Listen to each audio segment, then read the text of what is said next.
According to Igor Gherkin, Russia does not have a whole lot of time left to win the war in Ukraine. He put out a post on Telegram we'll run through here where he says, days, like grains of sand in an hourglass, flow away and flow away. There's less and less time left to make the necessary decisions before they lose their relevance. So Gherkin is an interesting character. He's not very well liked in Ukraine, the United States, United Kingdom. He played a pretty heavy role in the early fighting in 2014 in eastern and southern Ukraine, has been tied to the downing of MH17, sanctioned all around the world, and I think best described as like a Russian nationalist. He wants to see Russia accomplish all of their goals in Ukraine. He wants to see them succeed. So he's been very, very critical of how things have played out over the course of, at the very least, the last year. He doesn't think Putin and the Russian generals have conducted this war in a way that is, best suited for Russia to win in the long term. If you're looking for a Russian that is critical of how Russia is performing so far in this war, Gherkin's your guy. He is, like I said, he wants Russia to succeed. He wants Russia to win, but he's not shy at calling people out left and right. And there's a couple things in this post that I think are worth talking about. He continues, tanks, guns, ammunition, and all other weapons and equipment flow in a wide stream to the so-called Ukraine, but strikes at supply lines have not been carried out and are not being carried out. Strikes on the power system have been stopped. Decision-making centers in Kyiv to make decisions in the most comfortable and safe way. No one even tried to endanger them so far, so no targeting of the Ukrainian government leadership. These are a lot of interesting points that I think a lot of people are still trying to figure out the answer to.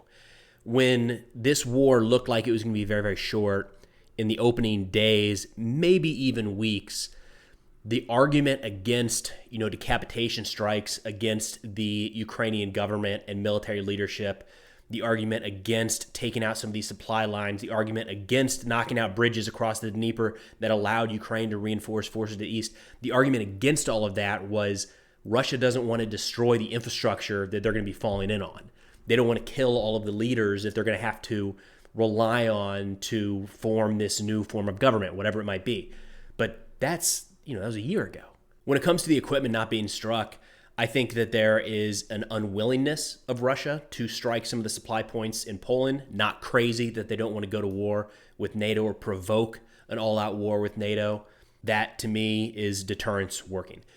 But there's only so many ways for these weapons to enter Ukraine and make their way to the front, wherever that might be. And we've seen that Russia's not scared to sling missiles pretty close to the Polish border.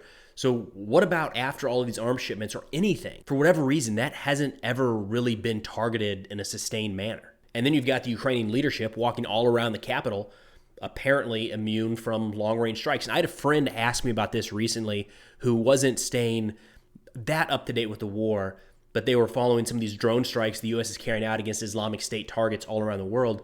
And they said, why is Russia not doing that at all? Like, why are no major government officials that are constantly posting to social media, that are constantly doing press engagements? It's not hard to figure out where those guys are. Why haven't any of them really at all been taken out since the beginning of the war? I know Russia's not the United States. The war in Ukraine is not the 2003 invasion of Iraq, but some of the first targets that the U.S. struck during that invasion and leading up to that invasion were Iraqi government leadership posts, Republican Guard headquarters, really cutting the head off the snake before the ground operation kicked off. Who knows? Maybe that wasn't the right move. Iraq didn't exactly play out perfectly, but it is interesting to see that a country like Russia that has the capability of these long-range precision strikes don't seem to be targeting some of the key decision makers in Ukraine. Gherkin hit on that a little bit, saying, meanwhile, the supply of missiles and precision-guided munitions of all kinds over the past year in the Russian Federation has clearly not increased, and problems with ammunition and simply the production of the most conventional weapons in the Russian Federation are also increasing every day. The problems with those munitions are increasing every day. This is another one of those things that's really frustrated me with this conflict. Pretty early on, like a couple weeks into the war, major news outlets were reporting that Russia was running out of precision-guided munitions.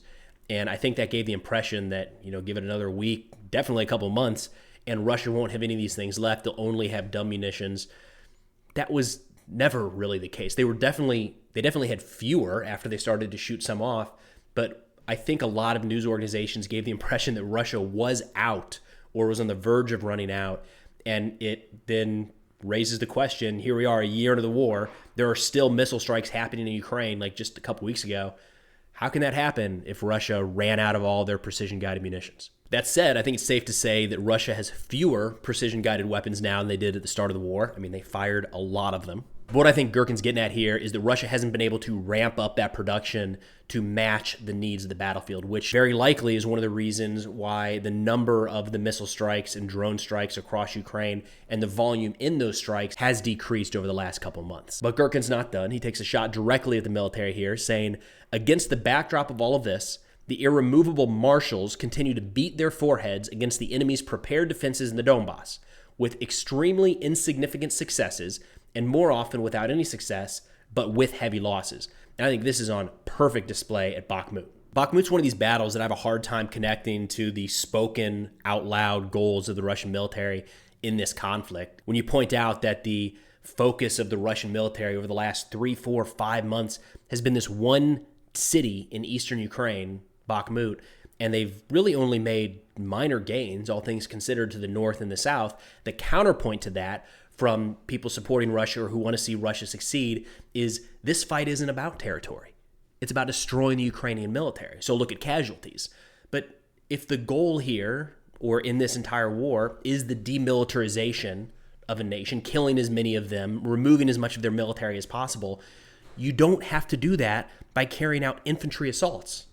And that's what we're seeing at Bakhmut. A lot of these Wagner Group units are carrying out assaults into very heavily fortified Ukrainian positions.